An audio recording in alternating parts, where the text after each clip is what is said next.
इस कहानी में दिखाया जाता है कि दो लड़के बिरयानी खा रहे होते हैं और उन्हें तीन दोस्त देख रहे होते हैं।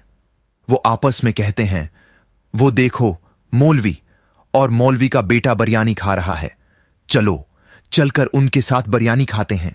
मौलवी जब उन्हें अपनी तरफ आते देखता है तो बेटे से कहता है, बिरयानी छिपा लो वरना ये सब खा लेंगे। फिर ये बिरयानी छिपा लेता है। तीनों दोस्त उनके पास आकर कहते हैं, यहां थी बिरयानी, आप लोगों ने छुपा ली है, जल्दी से बाहर निकालो। फिर उनको मजबूरी में बिरयानी निकालनी पड़ती है। फिर तीनों कहते हैं, उसके ऊपर एक मुर्गी का टुकड़ा भी था, वो भी निकालो। मौलवी बहुत चालाक था, कहता है, बिरयानी का टुकड़ा छोड़ो, मैं पूरी मुर्गी ला के देता हूं। तीनों बहुत खुश होते हैं। वो कहते हैं, लाव।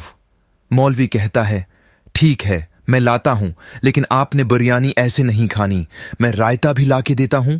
फिर बिरयानी खाते हैं। मौलवी के जाने के बाद तीनों आपस में कहते हैं, रायता के साथ बिरयानी का और भी मजा आएगा। दूसरी तरफ मौलवी और मौलवी का बेटा प्लानिंग करते हैं कि उनको बिरयानी नहीं खुलानी। फिर प्लानिंग करने के बाद मौलवी रायता लेकर तीनों के पास आता है। मौलवी कहता है, ये लो रायता खाओ, बिरयानी भी खाओ। इतने में मौलवी का बेटा आता है और कहता है, जी फिर मुर्गी ले मन के लिए। मौलवी कहता है, अभी नहीं, पहले उनको बिरयानी खाने दो।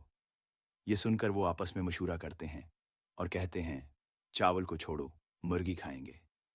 वो मौलवी से कहते हैं, चावल से हमारा पेट फुल हो गया है, मुर्गी लाओ। मौलवी कहता है, ठीक है, और फिर चावल का कटोरा लेकर चला जाता है। थोड़ी देर बाद वो डिश उठाकर वापस आता है। डिश दिखाकर तीनों बहुत खुश होते हैं और कहते हैं, जल्दी से उसको खोलो। मौलवी जब डिश खोलता है तो उसके अंदर से मुर्गी का बच्चा निकलता है। ये देखकर तीनों हैरान होकर कहते हैं, ये क्या है? पक्की हुई मुर्गी कहाँ है?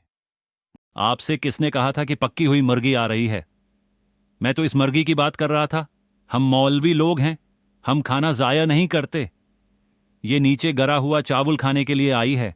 ऐसा मौलवी ने अपनी अक्लमंदी से बिरयानी को बचा लिया।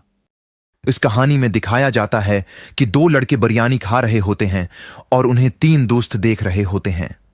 वो आपस में कहते हैं, वो देखो मौलवी और मौलवी का बेटा बिरयानी खा रहा है, चलो चलकर उनके साथ बिरयानी खाते हैं। मौलवी जब उन्हें अपनी तरफ आते देखता है तो बेटे से कहता है, बिरयानी छिपा लो वरना ये सब खा लेंगे। फिर ये बिरयानी छिपा लेता है। तीनों दोस्त उनके पास आकर कहते हैं, यहां थी बिरयानी, आप लोगों ने छुपा ली है, जल्दी से बाहर निकालो। फिर उनको मजबूरी में बिरयानी निकालनी पड़ती है। फिर तीनों कहते हैं, उसके ऊपर